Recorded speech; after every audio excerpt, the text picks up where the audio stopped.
The world is divided into 4 spheres, each sphere divided among continents and nations. Nations are divided by borders and interests. These interests divide the news.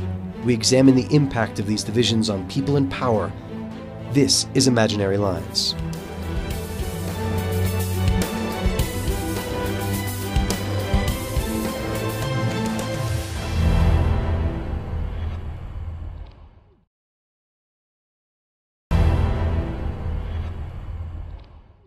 Welcome to the program. I'm your host, Michael Fox.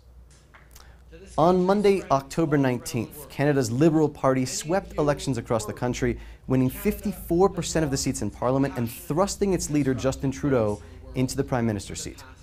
Was this good news? What does this mean for the coming years? I'll speak with David McNally for some insight. He's a political science professor at York University in Toronto, Ontario. But first, for some media analysis, we go to South America.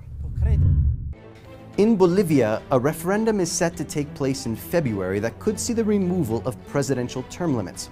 According to an August poll, more than half the country is in favor of the measure, which could open the way for Bolivian President Evo Morales to stand for re-election in 2019.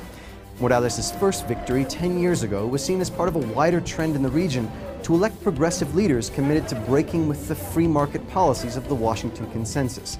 In mid-September, thousands marched to Bolivia's Legislative Assembly to deliver their request for a constitutional reform to eliminate term limits. The country's legislature approved the request, setting the stage for the February referendum, when Bolivians will decide on the measure. Morales is the country's first indigenous president, and he is extremely popular. His government has brought stability to a country that once saw 6 presidents in 10 years. His supporters see the effort to eliminate term limits as a push to extend democratic rights. But you wouldn't know that by reading the private media. As elsewhere, the bill is being painted as a move toward authoritarianism, deliberately downplaying the fact that this is a grassroots effort that will be approved or rejected in a popular vote. Will the referendum be approved? We'll see in February, when Bolivians take it to the polls. Now to Canada.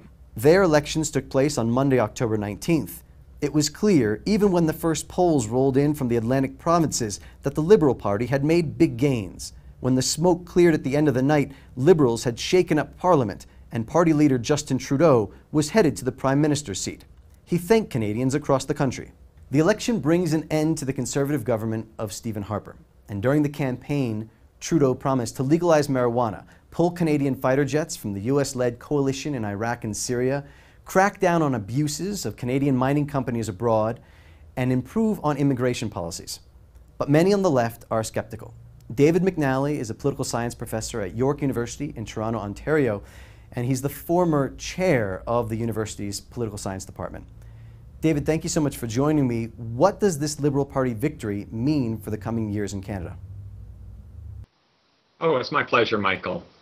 In terms of what the results mean, there's no question that huge numbers of people across the country are celebrating the defeat of our Conservative government and particularly of its Prime Minister, Stephen Harper. He is seen as symbolic of everything that is wrong with right-wing, neoliberal, austerity-minded, and also kinds of policies, particularly towards the Muslim community. But having said that, it's a mixed blessing at best, because Justin Trudeau and the Liberal Party, in fact, represent a continuation of the same sorts of policies with simply a less nasty face in the forefront. This is a party that supports the Trans-Pacific Partnership and the enhancing of corporate power and investor rights. This is a party that has supported the strengthening of the security state, the clampdown on rights to dissent, the demonization of political opposition, particularly to American-driven wars and campaigns. So really, the news is not terribly good, as much as people are celebrating the defeat of Harper and the Conservatives, which I understand. I think they're going to pretty quickly wake up with a fairly sour taste in their mouths. So what will be the effect of this election on the left in Canada, and what needs to happen in the coming years? Well, I think we have to say honestly that for the left, the results were a catastrophe. By that I mean that our traditional social democratic party, the New Democrats, that party went into the election campaign in the middle of the summer, leading in all the polls. They were thinking of forming, at minimum, a minority government. They were starting off with 100 seats and in our House of Commons and planning to build upon that. They came away the third place party by far. Huge numbers of their sitting MPs, a majority of their sitting MPs, members of parliament, defeated, and back to the kinds of lows that they had, say, 20 years ago. And it should have been predictable, because what we saw in this campaign was once again an attempt by our Social Democrats, the New Democratic Party, to run as fiscal conservatives, to run as balanced budget guys, as guys who would never countenance a deficit, as a government that bought, or a government in waiting, that bought all of the old neoliberal conservative stuff about governments always having to balance their books. And interestingly, they were outflanked to the left on that issue by Justin Trudeau and the Liberal Party. In other words, they gave away their historic ground to the Liberals. So there's going to be, or there ought to be, as I say, a lot of self-examination, because the left blew an opportunity in this election. David, another thing in the lead up to the elections, so several major papers, including the Ottawa Citizen and the Vancouver Sun, published these shocking full-page ads just 2 days before the election. Now, it didn't make a difference, but what was that about? I'd never seen anything like this before. Oh yeah, I don't think there's any doubt. There was a big rallying of the corporate elite and the corporate media who feared the idea of a Liberal or an NDP victory representing some kind of change away from hardline austerity. And they rallied at the last minute to try to at least make sure that the Liberals won only a minority government. So you're right. They went at full tilt. The Globe and Mail newspaper, for instance, basically ran an editorial that said, okay, we understand you don't want to vote for Harper. He is nasty and he is mean-spirited. But you know what? They're great. His government represents great economic stewardship. Translation, they will keep cutting social programs. They will keep going for trade deals that favor the corporate elite.